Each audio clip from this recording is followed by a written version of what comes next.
Project Sigma and the secret pact between humans and ET aliens, extraterrestrials that is, that few know about, according to claims.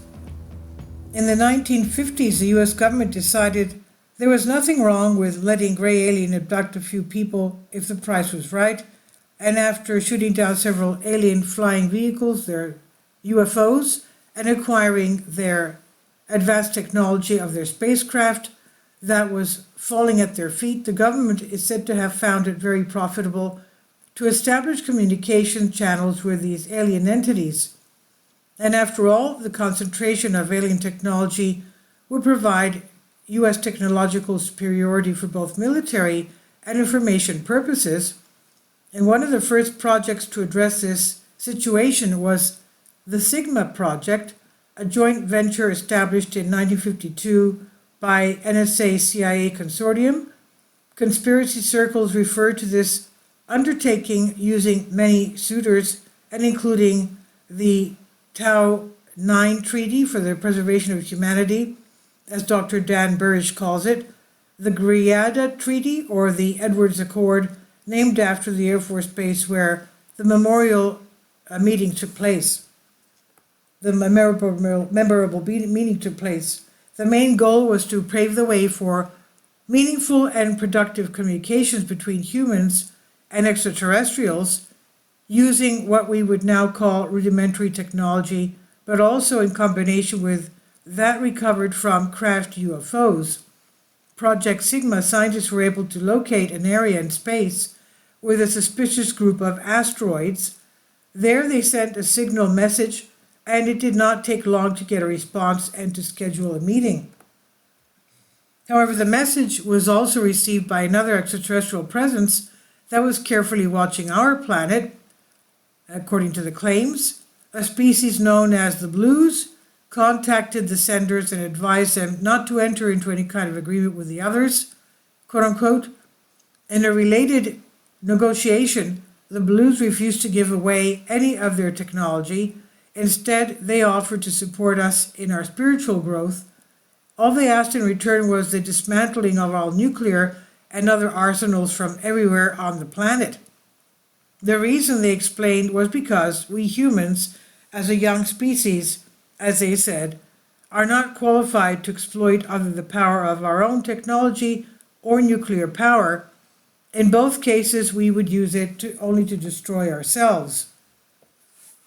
They also warned and condemned the fact that we were all killing each other, polluting the planet, and wasting the Earth's natural resources.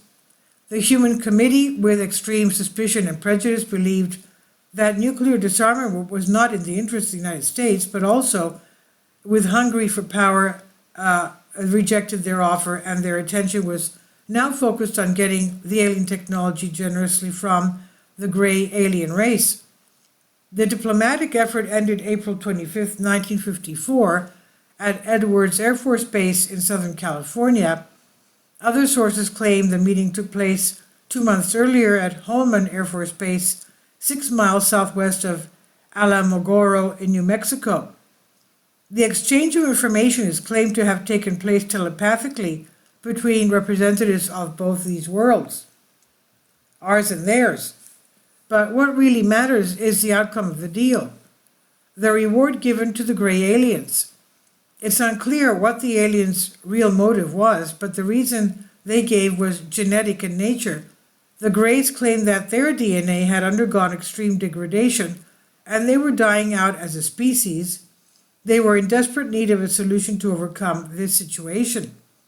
And what they demanded was complete and unrestricted access to the human genome in order to develop a stable method for gray-human hybridization and thus ensure their continued existence.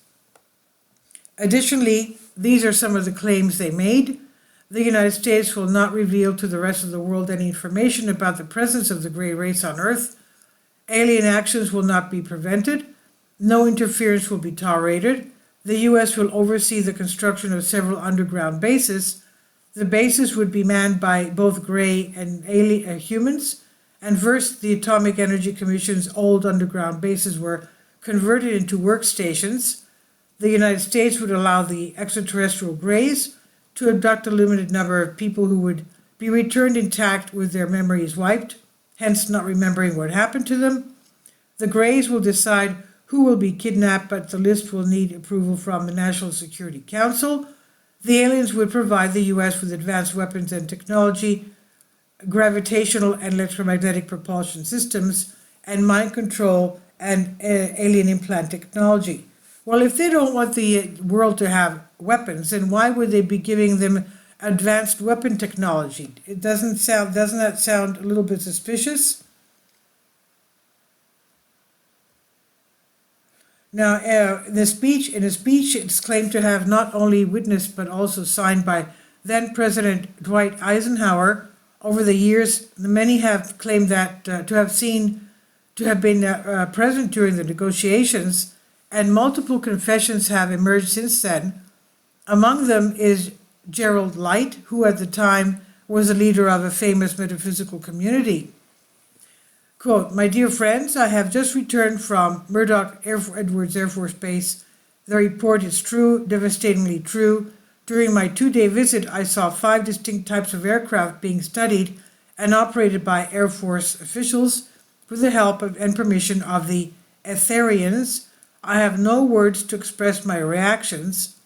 It finally happened. It's now a matter of history," end quote, Light wrote. Unfortunately for us, it seems that very quickly the Greys began to violate that treaty. The number of abductions exceeded what was agreed upon, human experiments proliferated, and those unwilling to participate were brutally treated. In the early 1960s, the US government realized that they had been duped and wanted to withdraw from the agreement and kick the Greys off our planet if possible. What they didn't know was that the Greys were not very willing to leave and go anywhere else. This is the price humanity is paying today, for which more human-friendly alien races are trying to free us. This whole story may seem like something out of a science fiction book or movie, but it's claimed to be completely true. What do you think about this? This is called the Sigma Project. The details, according to claims. Please leave your comments, and thank you for your support. Kindly support my Patreon account. The daily posts are 5 videos daily, and they are totally different from what I have on my YouTube channel. Thank you so much for your support and that you find all my content so interesting. You'll find the Patreon account details in the description box below.